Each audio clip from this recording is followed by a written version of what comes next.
राष्ट्रवादी Congress party शरद चंद्र पवार के प्रमुख शरद पवार सुरक्षा एजेंसियों की ओर से सुझाए गए कुछ उपायों को मानने से इनकार कर दिया है। केंद्रीय गृह मंत्रालय ने हाल ही में शरद पवार की सुरक्षा को बढ़ाने का फैसला किया था। अब माना जा रहा है कि उन्होंने सुरक्षा एजेंसियों के उपाय को मानने से इनकार कर दिया है।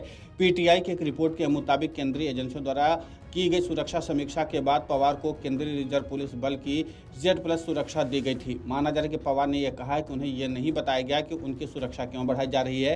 पता चला कि महाराष्ट्र के पूर्व मुख्यमंत्री ने दिल्ली में अपने घर के अंदर अतिरिक्त सुरक्षा कर्मियों को तैनात करने, राजधानी में आने जाने के लिए इस्तेमाल किए जाने वाले वाहन को बदलने और उनके वाहन के अंदर 2 सुरक्षा कर्मियों को तैनात करने के प्रस्तावों को ठुकरा दिया है। सुरक्षा उपायों के तहत पवार की दिल्ली स्थित आवास की 4 दीवारी की ऊंचाई भी बढ़ाई जानी थी।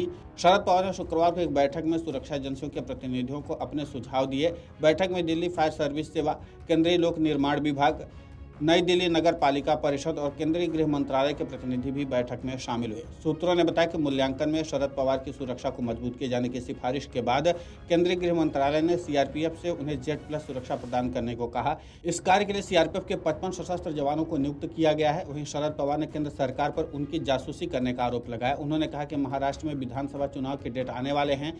हो सकता है कि सरकार ने मेरी जासूसी करने और इन्फॉर्मेशन निकालने के लिए स्पेशल अरेंजमेंट किया गया हो। उन्होंने कहा कि हो सकता है कि उनको मुझसे कोई अहम जानकारी चाहिए हो। गौरतलब है कि केंद्र सरकार ने देश के कई खास व्यक्तियों की सुरक्षा को बढ़ाई थी। इसमें आरएसएस प्रमुख मोहन भागवत की सुरक्षा बढ़ाकर ASL लेवल की कर दी गई है। केंद्रीय एजेंसियों द्वारा की गई सुरक्षा समीक्षा के बाद पवार को गृह मंत्रालय ने केंद्रीय रिजर्व पुलिस बल यानी सीआरपीएफ की Z+ सुरक्षा प्रदान कराई थी। सूत्रों से पता चला है कि शरद पवार ने यह कहा है कि उन्हें ये नहीं बताया गया कि उनकी सुरक्षा क्यों बढ़ाई जा रही है। पूर्व रक्षा मंत्री ने बताया कि यहाँ शुक्रवार को एक बैठक में सुरक्षा एजेंसियों के प्रतिनिधियों को अपने सुझाव दिए। बैठक में दिल्ली फायर ब्रिगेड सर्विस, केंद्रीय लोक निर्माण विभाग और नई दिल्ली नगर पालिका परिषद और केंद्रीय गृह मंत्रालय के प्रतिनिधि भी शामिल हुए थे। मूल्यांकन में पवार की सुरक्षा को मजबूत किए जाने की सिफारिश के बाद केंद्रीय गृह मंत्रालय ने सीआरपीएफ से उन्हें Z+ सुरक्षा देने को कहा था।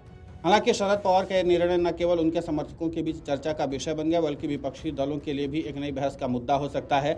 पवार का राजनीतिक करियर दशकों पुराना है और इस दौरान उन्होंने कई महत्वपूर्ण पदों पर कार्य किया है, जिनमें महाराष्ट्र के मुख्यमंत्री और रक्षा मंत्री जैसे उच्च पद भी शामिल है। उनकी राजनीति में सक्रिय भूमिका और जनता के बीच उनकी लोकप्रियता को देखते हुए उनकी सुरक्षा को लेकर के उठे सवालों ने राष्ट्रीय स्तर पर हलचल पैदा कर दी है। पवार के इस निर्णय के बाद अब देखना दिलचस्प होगा कि सुरक्षा एजेंसियों, केंद्रीय गृह मंत्रालय इस पर क्या प्रतिक्रिया देते हैं और आगे की क्या रणनीति अपनाते हैं। क्या पवार अपने निर्णय पर कायम रहते हैं या फिर सुरक्षा एजेंसियां उनके विचारों को ध्यान में रखते हुए सुरक्षा के उपायों में संशोधन करेंगी, ये आने वाला वक्त ही बताएगा।